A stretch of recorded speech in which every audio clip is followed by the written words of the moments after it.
Welcome back to Deep Thoughts, ladies and gentlemen. So I like this stick here. There's a Fuente Grand Reserve. Okay, so I had a comment on YouTube, which I was kind of shocked that I hadn't thought of this idea first. And then after researching, I was like, oh boy, this is going to be tougher than the quantum computing episode. But as you can see, this episode's about cold fusion. What's interesting about this story, before we get into the minutia, because it's not going to take us a tremendous amount of time to explain generally what the discovery was in the late 80s, at least the last time this was discovered above board. It is a story worth reviewing. Almost everyone has heard of cold fusion. It used to be a programming language in the on the internet by Macromedia. We're not talking about that one. We're talking about the ability to create a chemical reaction that causes, well, it is based on the principles of fusion, such that we can have free energy, theoretically speaking. However, I want to sort of preface this that there definitely is a situation where two gentlemen apparently came up with the chemical indication, aka reaction, that they were looking for. When this happened, just like we see today, but they weren't as educated, or at least the masses weren't as educated back in the past, this engine, this media engine, this scientific engine showed up to crush these guys. Now, depending on where you are in science, depending on what side of the fence you're on, you'll disagree with that. You'll think, oh, no. They're just like the Hutchinson guy who could never account for what he was able to do, tying things to strings and moving them in front of cameras. I will tell you there's going to be a similarity between the hassle that the Wright brothers had trying to register their flying vehicle in 1903. I was very sentient in 1989 and extremely involved with the scientific community from an official science standpoint when this thing pops in 1989. Again, subscribe to every periodical out there, ingesting books, although the books didn't have anything dead on because this was such cutting edge research. We need to remember before we go into this whole thing that there is definitely a control apparatus on mankind when it comes to energy. For any of you who want to see my episode on energy, which is in season 1, it was banned from YT. I don't know if it's in the remastered season 1, but it's definitely on the Rumble channel. So go take a look. In the first 5 minutes, I hit you with the only thing you need to know. Probably the first 30 seconds after I talk about the fact that my backyard at the time in 2015, September, was being cut up. But none of us have chosen any of the energy sources that we consume. Meaning, we didn't choose nuclear. We didn't choose oil, aka petrol, gasoline of any kind. We didn't choose those. We didn't even choose the windmills and the solar panels. All of this is being selected for you to make sure that you can pay for every unit of power generated by the people that control you. You should also know before we get into this that there has been a pretty conclusive correlation between the availability of energy to mankind and population growth. It allows us to move around, it allows us to build, it allows us to create luxuries. Each thing resulting back into having children with the freedom to do so. So from the early 1800s, when oil was finally being turned into various gasolines and fuels, as the oil industry grew, the use of oil grew. The curve that goes up is exactly the same shape as the curve of population. Because of that, we have this carbon taxation thing coming down where they're going to sanction energy using bullshit excuses. It's all for controlling how many people are on this planet. If you're rich, you're going to be able to get carbon credits through Al Gore's Blood and Gore CCX, Climate Change Exchange. And if you're poor, well, you can have one kid. So your wife and you, or your husband and you, can have one child, and you won't be able to afford the second one. If you need money fast, you're probably going to sell your credits to stay alive, and you won't have any credits to have a child. It'll be illegal. That's what that's all about. So when these two gentlemen discover this indication within the University of Utah, bells and whistles go off in the world at levels that most laymen don't understand. And the people that pick up the telephones with those bells inside them go into the plan of, okay, these gentlemen have to be stopped. I used to sit down at breakfast with this dude in my area who was an extremely wealthy guy. His cousin ran ran the most powerful alphabet agency in the United States back in the 80s. His cousin. And I asked him about this, and he said, what happens is, about every year, somebody comes up with one of many formulas that we know creates free energy, or the equivalent thereof. We put our eyes on them. We try intimidation sometimes. We think that's going to work. If they can, they watch the guy, maybe he walks away from it. No problem. Don't need to do anything crazy. A lot of times they incubate it up to some sort of invention that needs investors, and then when they ask for money, they die. And he said they either die coming to us or they die going home, because they usually build some vehicle where they want to show us an invention and they want to bring it to us. They can't put it on a plane, so they travel with it because it's too secret to put in shipping. It's just this amazing engine that just keeps running. And then whatever investment firm identifies this individual and gets the job done, gets rid of that source, they get little benefits in the world. That's what this dude told me. He owned an investment firm that sold for $500 million. This guy. So cold fusion.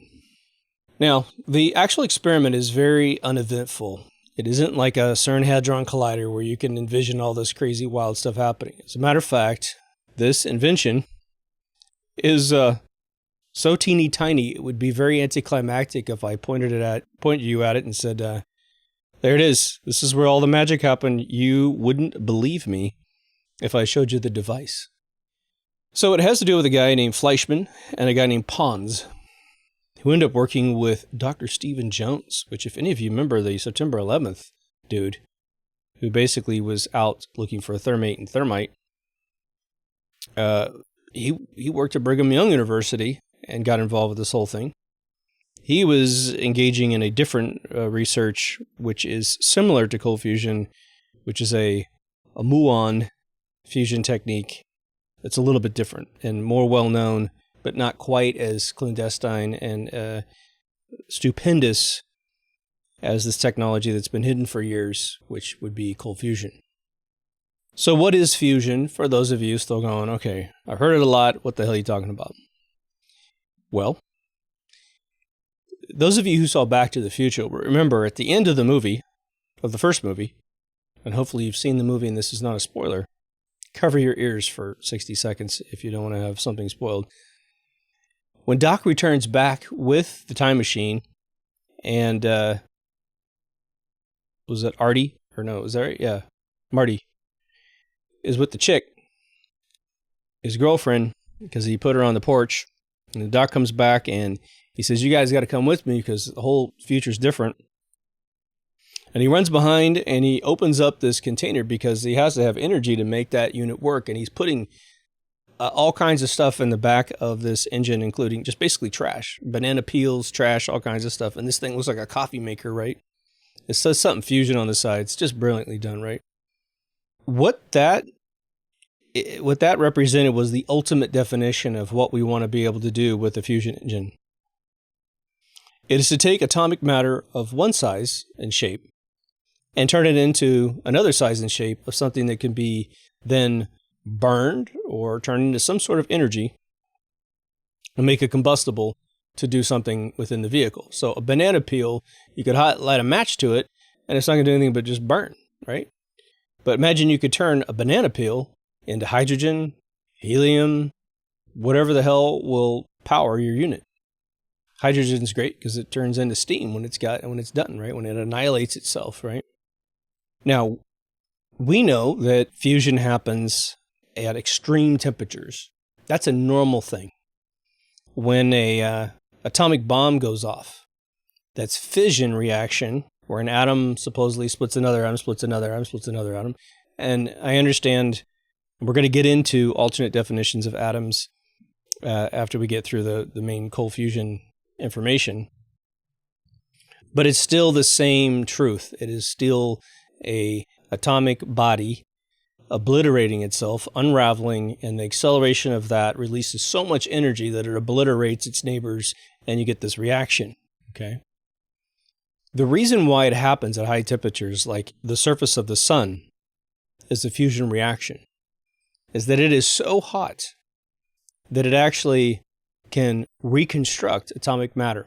The orbits of what I call ethereal orbits, okay? The dielectric and magnetic waves that create electromagnetism are just shattered because there's so much movement in the fabric of the universe that things get to be blown apart and recombined. When you have base components that are being blown apart and recombined, then you have hydrogen and carbon, the two most common things in the universe. Carbon acts like a binder, and hydrogen is just a propellant. The sun being largely hydrogen and helium, both flammable. And those are the base components that are being blown apart and reassembled and blown apart and reassembled. But it takes a lot of heat. And why is heat the big thing? Because heat is always agitation. It's always the movement of particles makes heat. When you rub your hands together, the reason why it gets hot is that you're creating an agitation. Fire is always moving, right? Ice is always a crystallized, still body of orbits. Therefore, it's cold. Now, cold fusion is considered an experiment of chemistry, which may not be an intuitive classification or category of science for you to think about this experiment occurring. What they were trying to do, and what we believe they successfully accomplished, this Fleischmann and Pons, was that they were able to put together a configuration of metals and chemicals inside this electrolyte cell, which I'm going to explain all this stuff, and they were able to get the heat inside this little tiny test tube. And I mean to tell you, if you had a glass from your kitchen, even a small glass from your kitchen, those little half glasses, maybe a half glass would be about the size of this chamber that they were using to create this experiment. But if you had a full glass, just an empty full glass, you have an object that's like probably twice the size of the object that they used to get this indication that they reported to the world. So this is an experiment that's going on in this tiny little container. You can see pictures of it online. So what makes an atomic body one thing and atomic body something else?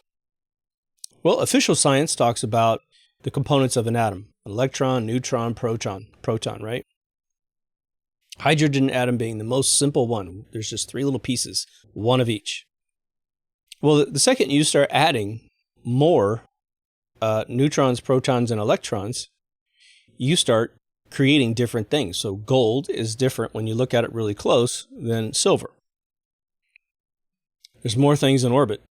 Now again, I don't believe that there's, technically speaking, any particle besides an ethereal particle, but it doesn't matter.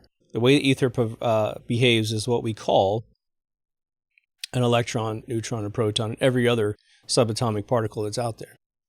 So what they're trying to do is say, okay, at either near or room temperature, they're trying to create a chemical relationship between metals and chemicals suspended in water to exchange and adopt new atomic orbits, to perhaps take one off of one of the chemical elements that they're dealing with and add it to another at room temperature, simply because the orbital relationships between the two atoms are so similar or become compatible when you apply electrical current, that you can actually cause something that's non-combustible to be combustible. So maybe even reducing something down to hydrogen or helium, something that actually will catch on fire.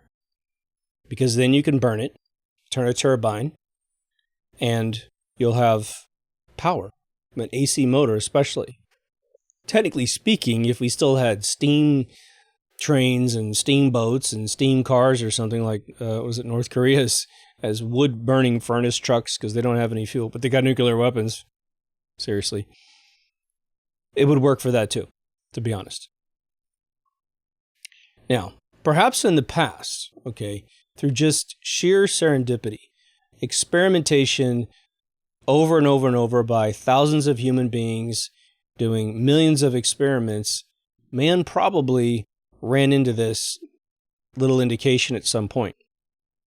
There is a little gotcha, though, with what ended up happening on this particular experiment. So the way this works is that you have this electrolyte cell. What that is just it's like a beaker or container. It could be a test tube. You can build it at all different thresholds. It's like you could build a transformer at all different sizes. It just depends on what you're trying to power, right? Ask anyone who builds neon signs or Tesla coils. They determine how big they want the Tesla hair to come off the top. They got a different power transformer. Same thing here. Whatever they encapsulate in this container, everything else has to be proportioned to it to get this reaction. So what an electrolyte cell does is it actually has a rod, an electrode, that comes down inside the center, and then one that goes along the outer edge. Now, how many times have you heard that electricity moves from positive to negative? That's what we call anode theory. That is not correct. The real correct way that power moves is a cathode technique. That's exactly how electricity flows, negative to positive. Now, at the same time, there's electrons going back the other way. But in general, you're taught the opposite of how electricity works. It's just a weird thing, right? For instance, when you're taught laser technology, you're typically taught it in a cathode paradigm. When you learn LED technology, you're learning everything in an anode technology. Weird. Why not learn it the right way? But this electrode has to be made out of something that's conductive because they're going to run a little bit of voltage down the center. There's going to be a fluid in there. And the thing is you can put all kinds of fluid in there. Whatever experiment you want to do that needs a little bit of agitation to see if you can get the indication you're looking for would be put inside there. You could put Kool-Aid in there if you wanted to, just to see what would happen. But electrons, if it has a fluid in it that can conduct electricity or at least carry a little bit of a current, electricity is going to jump from the center tube, the cathode tube, the negative, over to the positive that's running out the side of the tube. And then you put a voltage meter on that to see what's happening. Now, with cold fusion, you also want to put some sort of thermometer either on the outside or the inside being obviously more accurate, but you got to be careful about where you put things. Remember, the light bulb in the center of the tiniest flashlight is actually a couple thousand degrees, but it dissipates its heat so fast that you don't burn up the room when you turn on a flashlight or your hand. So the substance they're going to put in this tube. So at this point, we've got a tube. We have a conductive material coming down the center, which we're going to get to, and a conductive rod coming out the top, both connected to wires. The substance they're going to put inside this is what they call heavy water. Now, technically speaking, heavy water is like saying pizza sauce. You know there's lots of different pizza sauces out there. Well, heavy water is more of a designation than an exact recipe. So now let's get to the substances that make up this little experiment. The rods that are going in and out are made of a metal called palladium. We'll get into the details of that. The heavy water that's in there is a deuterium-laced water. Deuterium is known for picking up, within its orbit, it absorbs hydrogen particles within its orbits. So imagine having, like the rings of Saturn. Let's say Saturn is the center of the atom and the rings are the outer electron cloud. Imagine there's multiple layers of the electron cloud So there's a little bit of space between them as they have different orbits. And the hydrogen can get in there and get absorbed. And so you start having two things in one. But I don't think they've chemically actually combined. It's just this weird absorption thing. It's in the family of platinum. And palladium is actually what's in your catalytic converter. As all these toxic particles are traveling through the pipe, palladium is actually absorbing enough of the electrons to turn that into safer exhaust going out the back of your car. So when you hear people stealing catalytic converters because they want the platinum out of it, well, it's actually palladium. And it's still rare. There's only probably half a dozen places that are currently mined for palladium in the world. Palladium as a factoid is discovered in 1803. It's got a periodic table of capital P, lowercase d in the periodic table, and it's got an atomic number of 46, which means the number of components within a palladium atom is 46. So imagine you've got this beaker with this electrical current going through it. You've got palladium, which already has this catalytic converter capability of absorbing orbits of other atoms. And you've got a heavy water with deuterium in it, which is well known for absorbing hydrogen. So you actually have, and it's all at room temperature, by the way. So you've got two elements working together that have this natural capability of basically some emulation, if not outright fusion, that they can actually accomplish. Now again, if you're doing fusion and it just makes cheesecake, no one's going to care because you can't use cheesecake as a supply for anything other than Cheesecake Factory, right? But it was this knowledge of these two things that stimulated the Fleischmann and Pons to come up with this little experiment. So there's something called the load time, which is you configure this whole thing together and you put your voltage through. I couldn't find anything about the exact voltage, but I found the formulas of this whole thing, which won't be any use to us in this conversation. But there's a load time where you actually start stimulating this whole reaction. It takes time. It takes time to create enough of this absorption, if it's going to occur at room temperature, in order for something to show itself, which in this particular case, they were looking for an increase in temperature of the heavy water that's in there to indicate, oh my gosh, at a microscopic level, due to electrons going between these two electrodes of palladium, the temperatures are going to go up because it's going to start agitating the container with more movement, hence more heat. When they first start this thing, it's at 30 degrees Celsius, and it stays that way for quite a long time. Then all of a sudden, this is where the claim comes from, the container's temperature moved from 30 degrees Fahrenheit. Overnight, it turns to 50 degrees Fahrenheit, and it stays that way for quite a long time. All of a sudden, they're like, oh my gosh, okay, this is just a hint of what they're looking for. It's what we call in chemistry, like an indication that this is occurring within this little electrolyte cell. Boom. That is what drove them to announce that they had created some form of cold fusion. And it stays at 50 degrees Celsius for like 2 weeks. I mean, this was a big deal. It wasn't like it was there for a split second. Oh, did you see that? Oh, I don't know. Did you see it? So this thing was pretty ironclad. But that's just where the eyes started looking at them, right? Now, after they announced this quietly within their little community, this is when Dr. Stephen Jones gets involved, who tries to file a grant so they can build a much better device to recreate this. In the meantime, in order to get this grant really juiced up, okay, they want to publish their findings in the magazine Nature. So, of course, they've got to tell the staff of Utah University that this has happened. They get excited. They get behind it. And the way that it works was that in 1989, on March 24th, Nature magazine was supposed to get the article to then publish. Unfortunately, unbeknownst to everyone involved with the experiment, it's announced on the 23rd by the university with the footnote that it's going to be published in Nature magazine. However, the university hands it off to the the Journal of Electrical Chemistry. I think was just another journal that was out there. And so then Jones, getting very upset that they basically reneged on the 24th, transmits the article to Nature magazine via fax. Which, if you're too young to know what a fax machine is, ask your father. Now, here's the issue. If you're going to claim that you have cold fusion through this, remember that experiment was pretty darn easy to set up. I mean, honestly, you could do it on your kitchen table.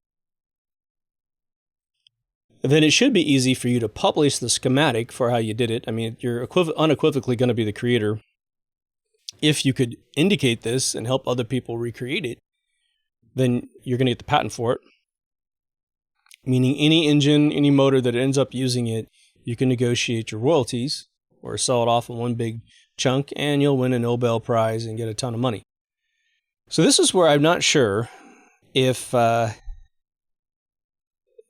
scientists were trying to help the public recreate this or not trying to help the public recreate this, and then trying to further stabilize the experiment themselves. This is not written in any paper, the thing that I'm going to say here. But you can see it in your head, right? Beaker, tube going down, wire going down with palladium on it, palladium wire coming out, heavy water in there, and you're simply measuring the temperature of it. There's a whole lot more to discover, isn't there?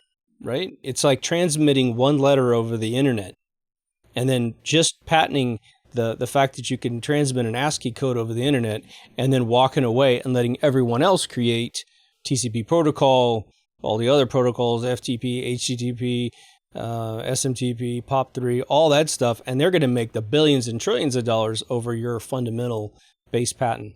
Still very valuable, but there's a whole lot more money to be made if you can metabolize it up into something bigger. Dr. Stephen Jones is off trying to get a grant for these guys to build a much better machine. So, because the experiment is so simple to explain, I'm thinking that probably it was not something they could even hide unless there's some ratio, because we're going to get into the ratios of what actually ended up occurring. Within short order of announcing this thing, and in everyone failing to be able to recreate this in full, but there's a caveat there too, because back in '89, what I remember reading was that as soon as these two gentlemen said they had the indication of cold fusion, a bunch of other universities in Japan and Europe, they all came up and said, well, we've done that before with the exact same configuration. Then when visited, they suddenly figured out they actually didn't have it. When I was young in 89, 90, ingesting this stuff, I had one really fantastic contact from a gentleman who was very upper class, whose family members were subsidizing Cambridge University and what have you, and they said that black suits visited these locations and told them they didn't have the indication that they said they did, and they all backed off. And whether or not that's true or not, I don't know, but this would have been the person that would have known because their family would have probably funded those black suits, okay? But by 1990, you have 92 groups in 10 countries reporting that they had created the same sort of heat indication. That's interesting. Seems like it's pretty ironclad, right? But in short order, within a year and some change, no one can do it anymore. It was totally shut down. All right, well, we have something, and I'm just going to mention this as a footnote. We'll get back on track here, so don't worry. We know we exist on petrodollars, right? Dollars that are valued, all European currencies, anything that's on a petrodollar is based on the sale of a barrel of oil, creating artificial demand for a particular currency, and therefore giving its value. So if we don't sell oil, someone could theorize, and it's really a control apparatus, but the next layer down of numbskulls will believe this theory. And they might feel like, well, you can't do that. You'll upset the entire world. So let's just back off that whole thing. Plus, you're not anywhere close to running a turbine and a jet. You have this tiny little heat indication, which is going to be 50 years away from turning anything big. That's never truly the case, right? Because once we found that we could melt silicone and create little lattices of logic gates, we had pretty powerful computers within a flash in the pants, right? So man can take the small indications and turn them into something big. But if they don't want you to pull the thread out of the sweater, they're going to keep the sweater locked away. Or they're going to tell you it doesn't exist. Over the next I would say, if 1989 was when this thing happened, or was acknowledged, in less than 10 years, the world had put in millions of dollars worth of research from different universities, from countries like Japan to even Utah University putting $1 million in. All this money's put in. No one can create the indication anymore. And all of the journals of the world started making fun of these two guys, calling it cold fusion, confusion. Other universities just calling it pathological science. But essentially it was gentlemen who got so married to the idea that this was possible, that something should have happened, that they imagined it and were able to lie, felt compelled to lie about it. Now, anyone who's in a laboratory type of science that is going to tell the world they've invented something and then publish a paper about how they did it are definitely not looking to deceive anyone, because the objective of the game is to get everybody to start doing it. This guy, Stephen Koonin of Caltech, said that the scientists were just absolutely incompetent and delusional. Wow, in the 21st century, how many people get attacked when they actually are starting to change the world for good? It's everywhere, right? Well, it's not a new formula, just so you guys know. It gets very quickly to a point where trying to file patents in this region were denied because the patent office was told it was impossible. Therefore, the application itself was denied. Meaning they could actually have proven it potentially, but when it's denied, because it's told to be factually impossible, like perpetual engines can't be applied for at the patent office in any country because it's been told to be impossible. Well, then how the hell would you know? The Wright brothers created flight of a particular manner in 1903, flew a plane 42 feet in the air and took a picture of it. And then when they tried to patent what they'd already done, they were told, well, flight like this is impossible.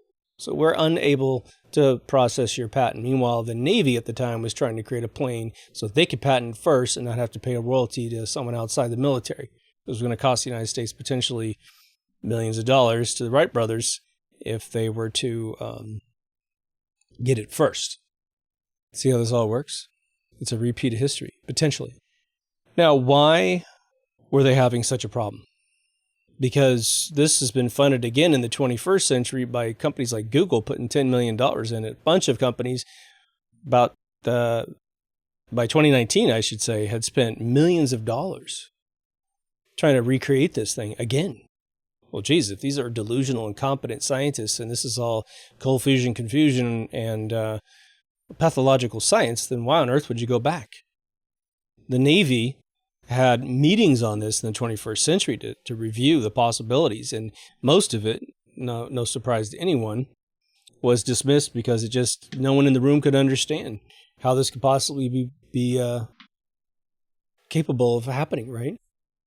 Now, again, not sure why they weren't able to recreate this. However, let's go back and look at what has plagued man several times in this sort of science, okay? And this is what the Hutchison guy fell back on, although I think in the end he was just a trickster with the camera. I mean, just silly on-camera hoaxes. And of course, he was also never able to recreate what he did, but he wasn't a true... Well, I wouldn't say his life represents a scientific mind at this point. How many of you have fiddled around with a recipe in your kitchen? You're trying to figure out what you're going to cook. You got some garlic, you got some soy sauce, you got some meat, some peppers and whatever. Put a little salt here, a little cornstarch there, whatever. You're trying to make some meal. And you eventually create the most delicious meal you've ever had. Maybe you're mixing a drink at a bar. And you're like, oh my God, well, that was amazing. Okay, how the hell did I create it? There was a joke on Cheers. I think Woody Harrelson had his character, Woody, had made some amazing drink and he couldn't remember how he did it. It was the best drink in the world. Imagine that you're putting together this experiment. Some of it's going to be 100% ironclad. Some of it's going to be sloppy in general because the electrolyte cell, or the electric cell that they put this thing in, is an open-ended beaker on the top. So you have air contamination that's possible. Thing is, you need to eliminate any accusation of how this thing could have gotten screwed up because someone's going to be busting your balls the second you come up with the replacement for all the fuels of the world, right? You're removing the power structure from money, from the elite of the world. It's a big deal, which is why Stan Myers, gets killed eventually, right? We'll get into him in a second. Now, the heavy water, from what I understand, it has some subjective mixtures that could be a part of how the heavy water is actually created. I don't know. Probably exists, but I don't personally work with heavy water, so I don't know. There could be a certain dilution of the heavy water. It could be literally the size and quantity of the heavy water within the container versus the electrical current. Could be literally the number of atoms that are on the electrodes of palladium that are all have to be balanced. As far as I have researched with nuclear reactors, okay, from way back in the day till present day, when they build a nuclear reactor, there's all kinds of different ways you can make them. But when you just do basic rod nuclear reactors, the size of the rod, its diameter, its length, determines the proximity of how close you need to bring these things together to create the fission that you need to create the heat. Bring them too close together, boom, you get a critical heat and they all start vaporizing and you have like a Chernobyl situation, right? So everything has to be perfect. And the water that goes between those rods has to be perfectly created based on how big you make these things. And how many rods you have has to be balanced. It's a massive equation of perfection to get this thing to work right. Otherwise, you're going to have either nothing or a critical level Fukushima situation, right? Again, Fukushima was due to the safety protocols having issues, supposedly, right? It also would have to do with the exact amount of electricity that was applied to the container during its loading phase and whether or not they ever adjusted that for this 50 degrees Celsius incline in heat. Did the voltage stay the same? It should have, as far as I understand. I don't think they're applying any heat to it, but if the electricity changes, the voltage changes on these wires, well, you're then toying with how many electrons are going to be jumping between the cathode and the anode back and forth. So you could potentially load up this deuterium water, accidentally or intentionally increase the voltage, and of course you're going to go from 30 degrees Celsius to 50, but you're not actually creating cold fusion, you're just creating more agitation using more electricity. The idea is to maintain the electricity and have it happen naturally through chemical/metal reactions. It's all chemical reactions. So I'm not sure how utterly precise their notes were in the first experiment. What confuses me is that you have this, what looks like an absolute cover-up.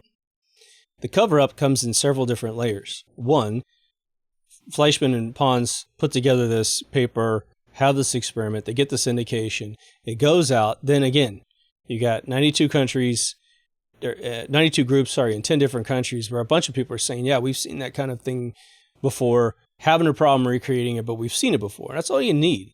There's something here, guys, let's keep working in this direction, okay?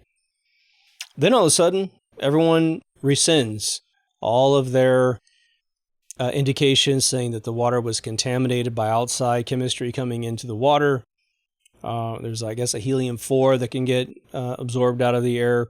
I don't quite understand all that potential risk factors that are in there.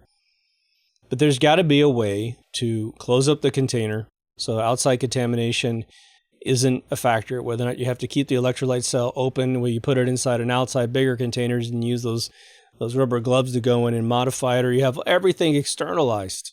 Once you set it up, close it out, vacuum it out, whatever you got to do, and run the experiment again.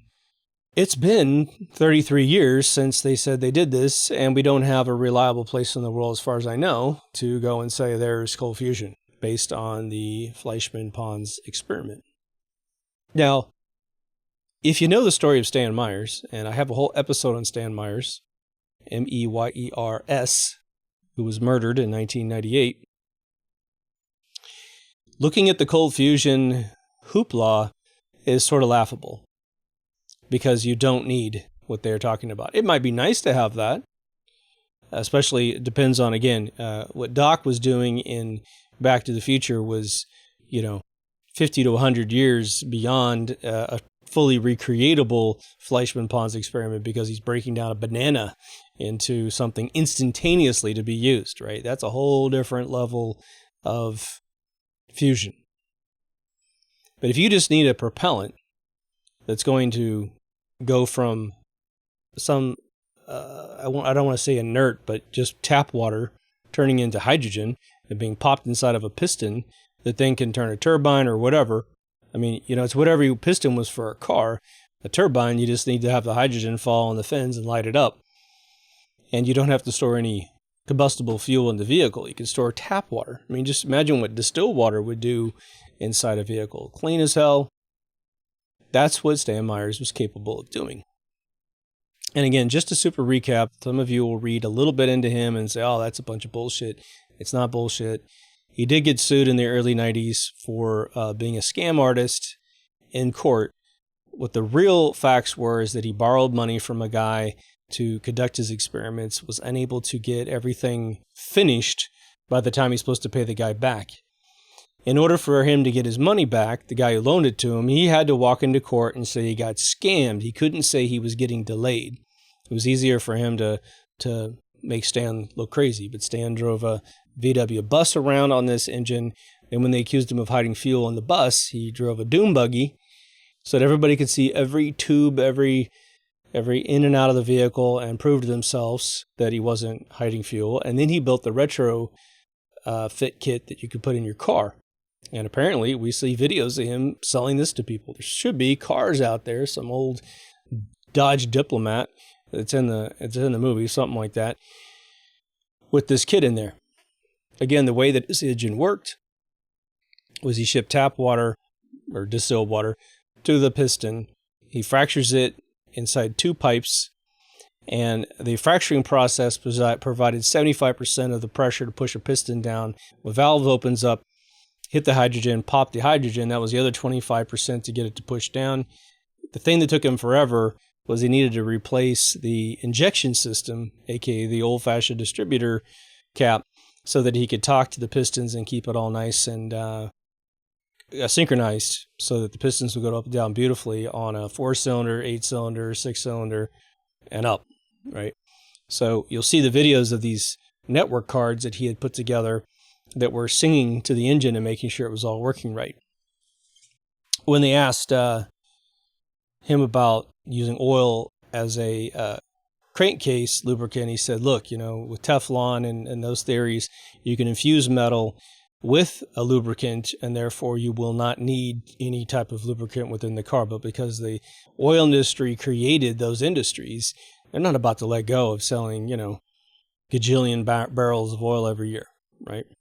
So they don't want ever to go away, except, of course, now we're supposedly in this electrical car thing, and they've already subsidized the use of oil through all the plastics and medicines and other stuff, so they can survive in those other alternate diversified markets, supposedly.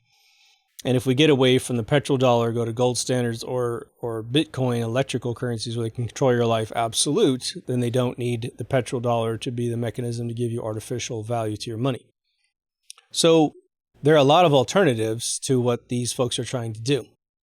But the system is rigged against science, as we know. And now, so it used to be that when you had great science, the game was simply to chastise you out of reaching for that science because it's going to disrupt industries, disrupt the control apparatus around the world.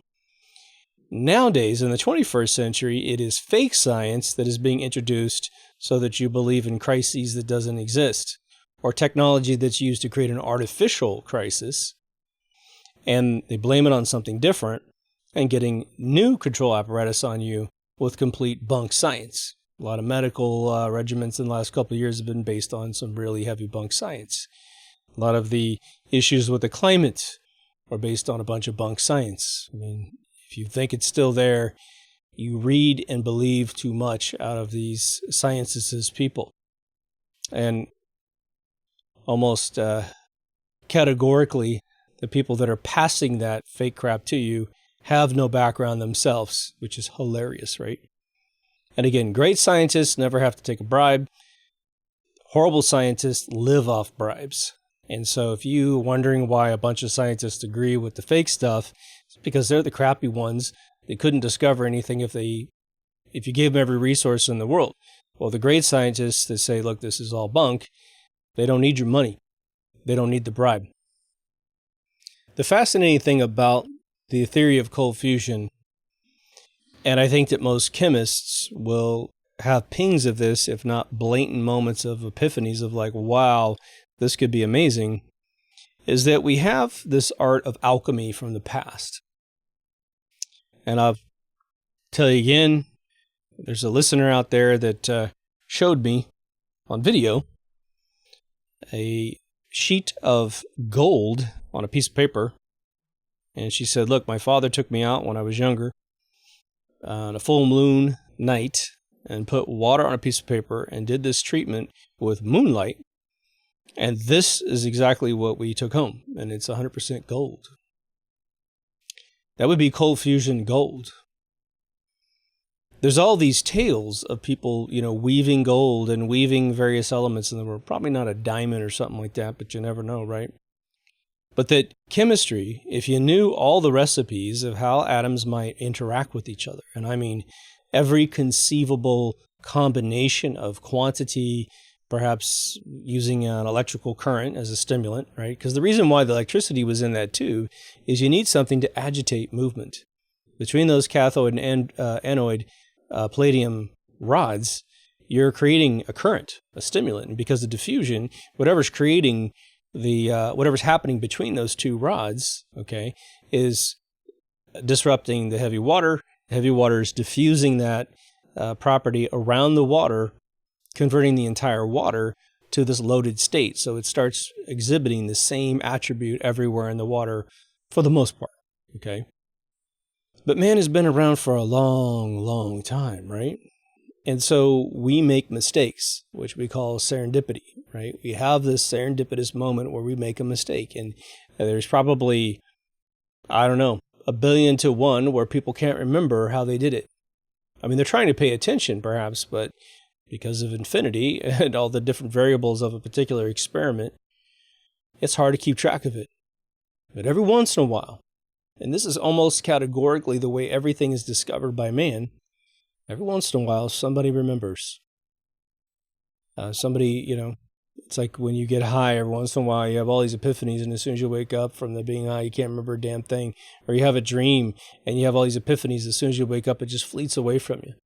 Well, it made sense 30 seconds ago, but it flies away from you. This is why, the old analogy of a great idea is catching a butterfly and not killing it before you can actually understand what you've caught.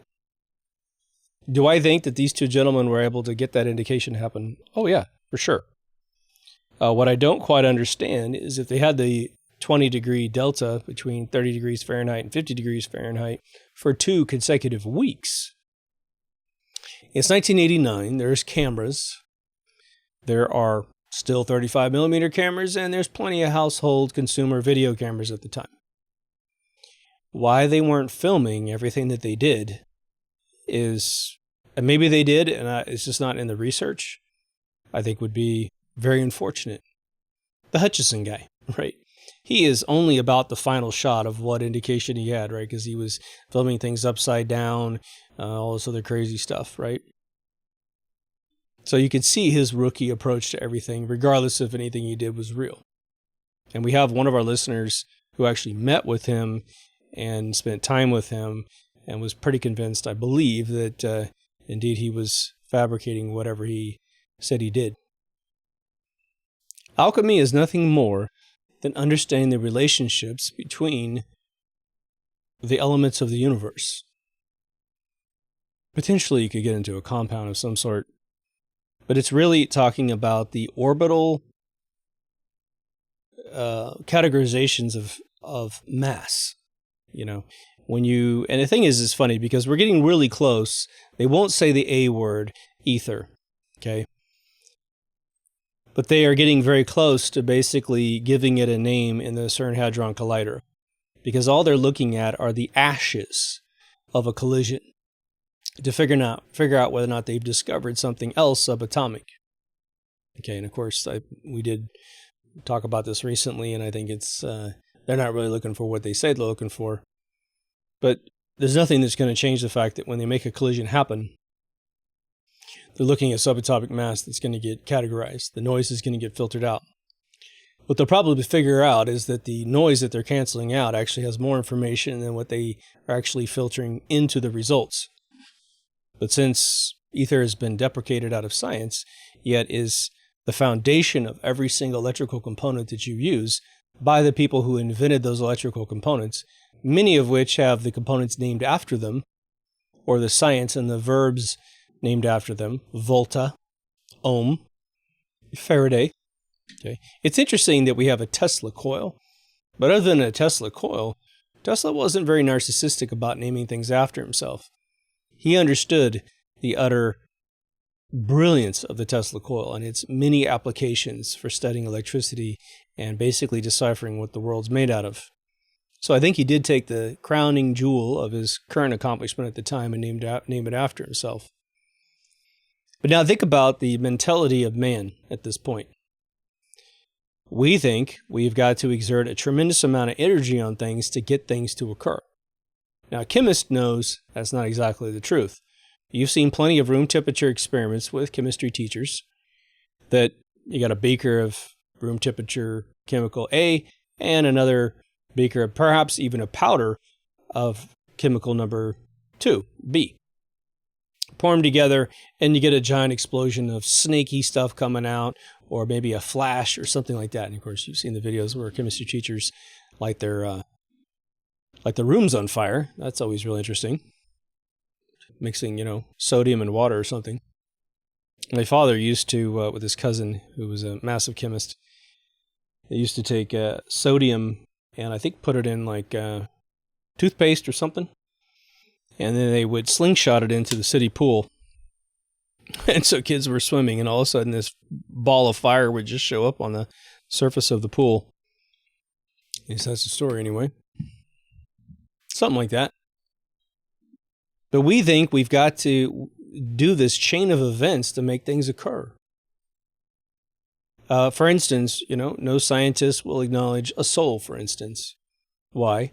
Because all the machines that we've ever built pretty much just detect either waves of energy or energy made out of the fabric that we understand, or particles in our universe. And so if the soul is not made of either one of those things, if the soul remains undetectable, well then of course you take their ego and their insecurities, and they're going to tell you that doesn't exist. And they're going to say, well, you're just making shit up. And you're like, no, I'm listening to my soul. I'm listening to the way I feel. I'm listening to my grandmother who's dead telling me she died this morning. I'm seeing real results. But then I got it at noon that she died. She told me she died. And then 2:20 that afternoon, my mom calls me and tells me your mom died. How did I know? And I told my mom on the phone, I said, I know. She told me this morning. I didn't know she was close to death. I don't know what my mom knew. Okay. Doesn't happen for all my relatives. Just happened for that one. I'm listening to the most incredible sensory device, which is my body. And perhaps my soul-body connection, right? I don't mean to get crazy for people to come in with pure science on their hands, but we aren't very enlightened as a people within science, because science automatically has to divorce anything that man can't quite track in a machine. Energy has been, the conservation of energy rules of life talk about how you can't have Steinmeier's engine, which was confirmed at Oxford University. Half an amp of energy going in was creating 650 amps. I believe it's the calculation of combustible hydrogen out of tap water. That's not supposed to be possible. But that's idiotic, isn't it? I'll give you a silly analogy, but it would apply to that. What was Steinmeier's doing? He was vibrating tap water in a very specific manner using conductive tubes, okay? One inside the other, like kind of a pipe organ type thing, with one pipe organ pipe inside of another, like a Russian doll, just one inside the other. And he was just sending out a giant fracturing beam that popped a bunch of hydrogen out of that thing. And they were saying, you can't get that much hydrogen out with so little current going in. As if somehow their related to each other. It's absurd. Bigger the pipe, the more hydrogen he created. The smaller the pipe, the less hydrogen he created, because it's the contact point between the pipe and the other pipe, creating that induction across the two that was shocking hydrogen, which is part of water, H2O, okay? The analogy I'm going to give you is like this. When you build a house of cards, right? How much does it take to knock it down? Well, if you do it right, not that much. Pop a card out from the bottom, and you could have the whole thing come down. Put up a bunch of dominoes the size of a parking lot, or the size of a gymnasium floor. Well, if you built it right, how much energy does it take to knock every single one of those things down? It's a chain reaction. Ping with my finger, and every single one, 10 million dominoes can fall down because it's a chain reaction. What's funny about fission and the theory of an atomic bomb, it's pretty much the same thing. A small core implodes, creating this reaction. And look at the size of the bomb that comes out. So if you took the C4, the dynamite that's at the core, before plutonium was the methodology, and just popped it without the right compression, without the right, volleyball cut on it, and just open it up and blow it up, it'll be a decent sized explosion, but put it all together in that configuration, alchemy, and pop it, and you get this gigantic bomb, supposedly, right? Even if it's the tower of TNT, the old silo explosions they used to do, or the igloo ones they used to do. Well, geez, the bomb that comes off that thing is so much bigger than the material that's there because of the way it's configured. So this idea that Stan Myers couldn't do what he did, he was just knocking out the first domino, man. He was knocking out the first card and the tower of cards, creating a chain reaction. He was taking the valence of a conductive tube and a valence of another conductive tube and creating an anode-cathode relationship between the two and pulverizing the hydrogen in between. Dozens and dozens and dozens of people have built such Stan Myers engine, at least one tube with one inside. And there's videos of them putting in a 5-gallon bucket that's 1/3 full, and they just have the electrodes coming in, and they stick it in the water, and right where the tube is in, a bubble comes out, hits the air, and pops on fire. Dozens and dozens of videos of this. So cold fusion, for me, it's interesting. Even if these two gentlemen had come up with this indication, had no problem sharing it with the rest of the world, and had done all of their experimentation properly, meaning they tracked every variable that would make it easy to recreate, even here in 2022, I don't know how far we would have been able to take the technology. But we're at a weird crossroads right now, which is what I'm going to finish up on. We've got a bunch of people guilt-tripping society for choices that society didn't make. Like I said at the beginning of the episode, we didn't choose any of the power sources that we're currently dependent on, right? We didn't. But they want us to pay for their new infrastructure, their new power grid, and then they're going to charge us for every unit of power that we buy from the system that our tax dollar is paid for, because we've been guilt-tripped into some green movement from choices that they made. Again, I didn't choose any of that stuff. None of your grandparents ever choose any of that stuff, unless you're a Rockefeller or a Rothschild or a Habsburg or a Windsor. You didn't choose any of that stuff. So they want to get us off of petrol cars and get us into electric vehicles. All right. There's the video going around where they asked the woman who was selling an electric car, well, where does the power come from to power this car? And she goes, well, it comes from that little plug on the wall right there. Having no clue the life cycle of how the power is created, right? We are going to need a bunch of new inventions, and we're going to need them before 2030, or 2035, when Europe says you're not going to be able to buy a petrol car anymore. Can you believe that? 13 years from now, if you live in Europe, you're not supposed to be able to buy a petrol car? Okay, well, we're getting a little bit better with some of these batteries, but all those videos we've seen for 30 years where some dude invents an amazing battery and the oil company buys it and shelves it, well, we're going to have somebody barf up a battery that can get us, 1,000 miles on a charge. Someone did the due diligence on what it actually costs to charge up an electric car, and you're paying more per mile on a lot of these electric vehicles than you would for gas, but they're selling you a bill of goods because a lot of these cars can fill up at these charge stations without identifying themselves, so it's all free.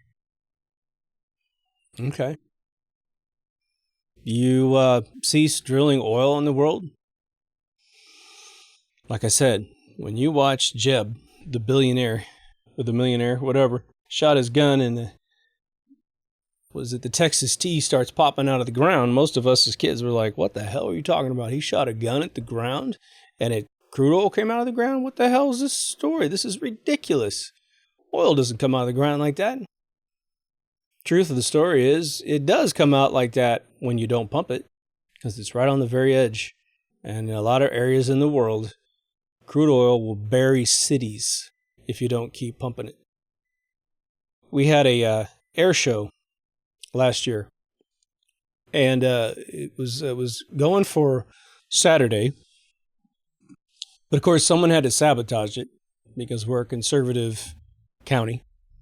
He said there was an oil spill overnight, so Sunday was canceled. People were surfing down there on Sunday, saying there's no oil here.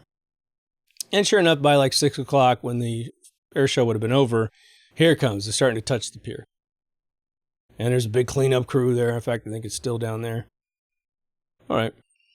Well, my buddy, who's 73, who's lived here for 45 years, he said, when I went down and surfed in the 70s, he goes, you'd go out to Huntington Beach and you'd have oil all over your legs. People were surfing in oil. And it was only worse the further you went back. And we have famous surfers in the 50s, 60s, 50s, some in the 40s. So they were all surfing in oil because it comes out of the ground naturally, and it comes out of the ground forever and ever and ever and ever. It is not a fossil fuel. Remember, all life stops at 16,000 feet when you go down to the ground. But oil goes down there forever. It's methane gas crushed into crude oil. It's all carbon and hydrogen. When you refine crude oil, you're simply boiling off the carbon binders to get to higher and higher octane fuel. We're going to need to keep pumping oil for some reason. Otherwise, our coasts, cities like Houston would be probably a foot deep in a tar pit. All these places, when we found them, go look at old photographs of the first drilling in Texas. There's black seas out there. Black, stinky seas.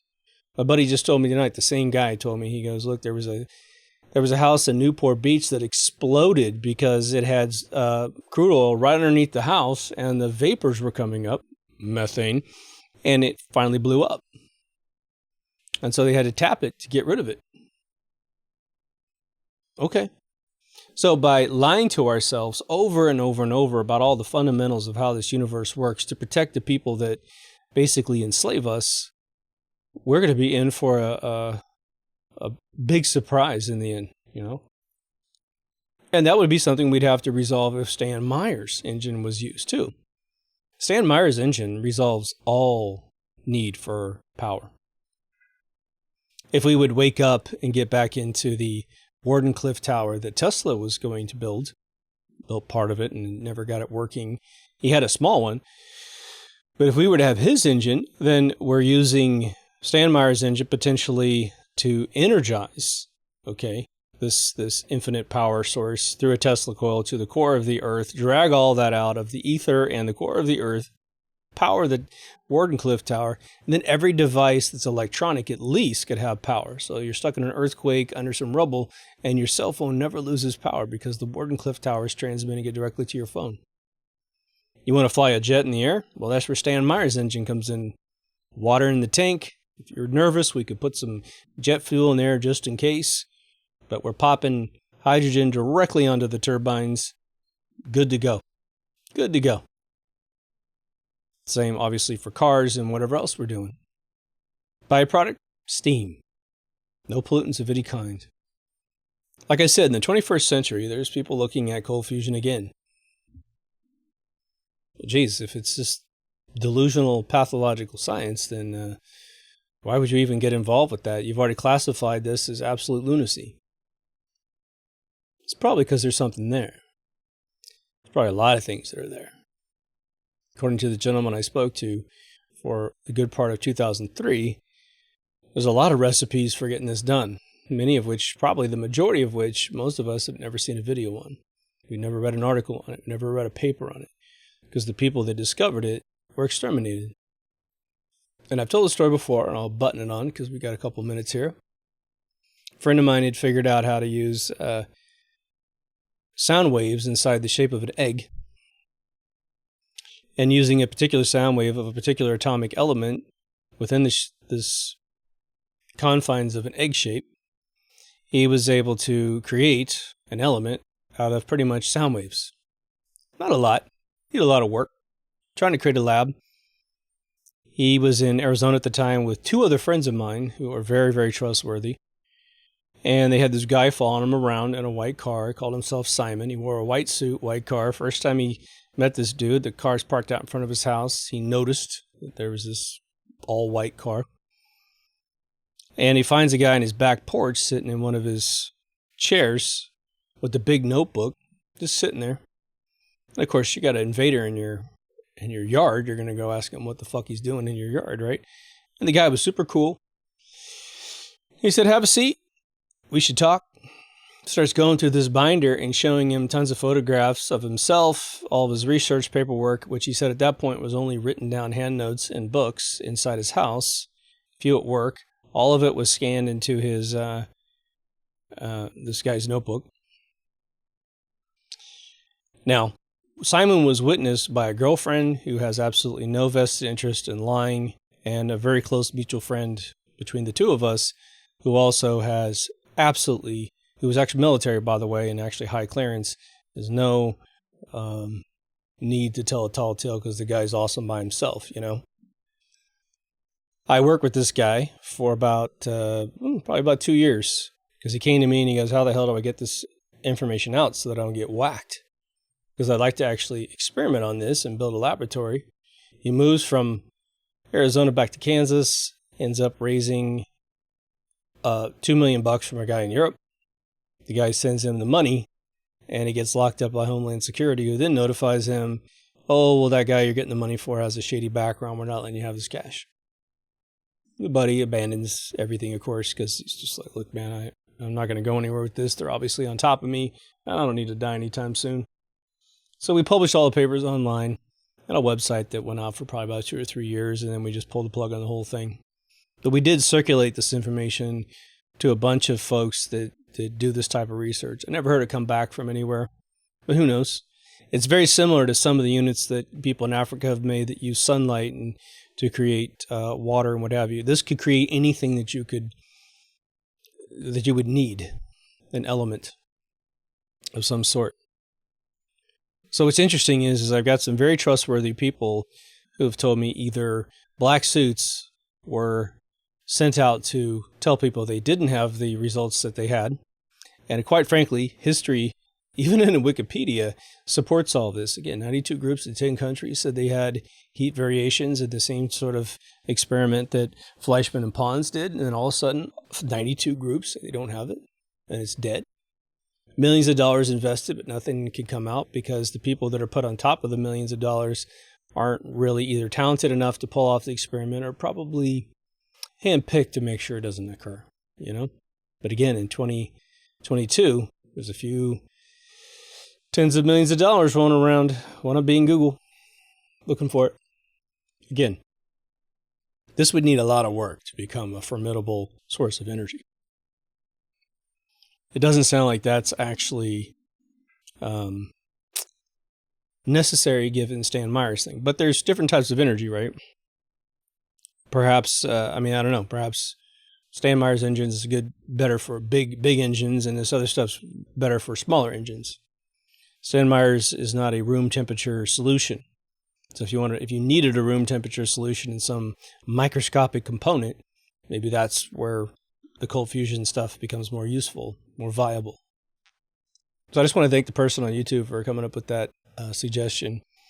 Your comment's so far down on my software, I can't find it anymore, but thank you so much. I needed to research this stuff.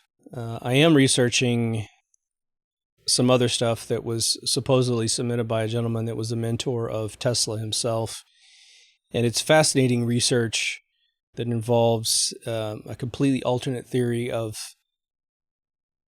all atomic matter, but it's all ethereal based. And it talks about the relationship between electrical energy that is trying to become mass, meaning slow down and become trapped in a current, and then magnetism that is always in the opposite, an equal reaction in the opposite direction to undo its existence. And so there's a spiral configuration and a vibrational chart that accounts for all elements in the periodic table. Very, very interesting stuff. It's going to take me a while to sift through that. Anyway, if you haven't been to deepthoughtsradio.com, please go. You'll notice a lot of cosmetic differences for the episodes, getting juicier thumbnails. I'm getting a few questions about that, so I thought I would address that real quick with you guys before we close off here. What I've done is take the last like 10 to 15 episodes and sex them up so that if someone's scrolling down the channel, they're seeing really nice thumbnails. But primarily I'm going to the highest viewed episodes in the entire show and giving them brand new thumbnails. I still need to roll them over to the Season 1 Remastered, but Rumble has everything on it, so I'm definitely keeping Rumble updated, BitChute updated, which has them all as well, and then obviously sprinkling them into YouTube. The website as well is getting a huge upgrade in the thumbnails, and I realized just recently that one of my updates to the database shifted all of the thumbnails to really small, square, truncated thumbnails, so they don't look good on the website. But it usually relies on YouTube's thumbnail for the front page, so you should be good if you're doing search results. Just remember, there's a category list on the website, deepthoughtsradio.com, so if you dig episodes of a particular type, they're all there. I'll tell you what, I just researched on YouTube the playlist that I have on YouTube, because usually everything's in a playlist on YouTube. Science is the #1 playlist on YouTube, so it even beats out space programs, I think is what I call it. On the website, we've got moon hoax, NASA, UFOs, aliens, all separated. And they're definitely showing up in different categories. So one video might show up in different categories, but there's, technically speaking, 698 episodes out there as of before the last 2 episodes I will have released. So we should hit the 700 mark. We've done probably 730 episodes, but I've redone some just get old. I'm going to be taking out all the old chaos reports from the past, because they're just pointless. They're old current events, and I don't think anyone's going to go back and listen to what I thought of, April 2021. So I'm just going to pull those out of circulation. So don't think that someone has censored us. We're just doing that to ourselves. Anyway, it has audio, videos, all social media, most of them independent, free speech zones. All new remastered Season 1, a store with some cool shirts. And again, for those of you digging on the Really t-shirt with the Apollo lunar lander on the front, thank you so much. Apparently, we've had some amazing results from listeners walking up in malls with families that have NASA shirts on, and they see our Deep Thoughts Radio shirt, and their faces, I guess, are just priceless. So if you want to stimulate some conversation with like-minded people, the shirts actually help you without saying anything to someone else. Have someone come up to you and say, "I'm with you, let's talk," or "How dare you get rid of my glass tower." For those of you who support me on PayPal and Patreon, thank you so much. Again, on Patreon, you get the audio file the second that it burns out of my editor, and it takes potentially a day to get the episode uploaded and mastered up to at least 1080p before I release it. We're also putting up there the old show I had on the radio here in LA called MK Ultra Radio. And there's, again, 100 episodes of that with 26 additional episodes of real or bullshit. So kind of funny. It's my buddy and I, Kyle, doing a show. So if you want access to those, they're also up there. Plus, we get a private chat that's all nice and quarantined away from people who don't like hearing the truth.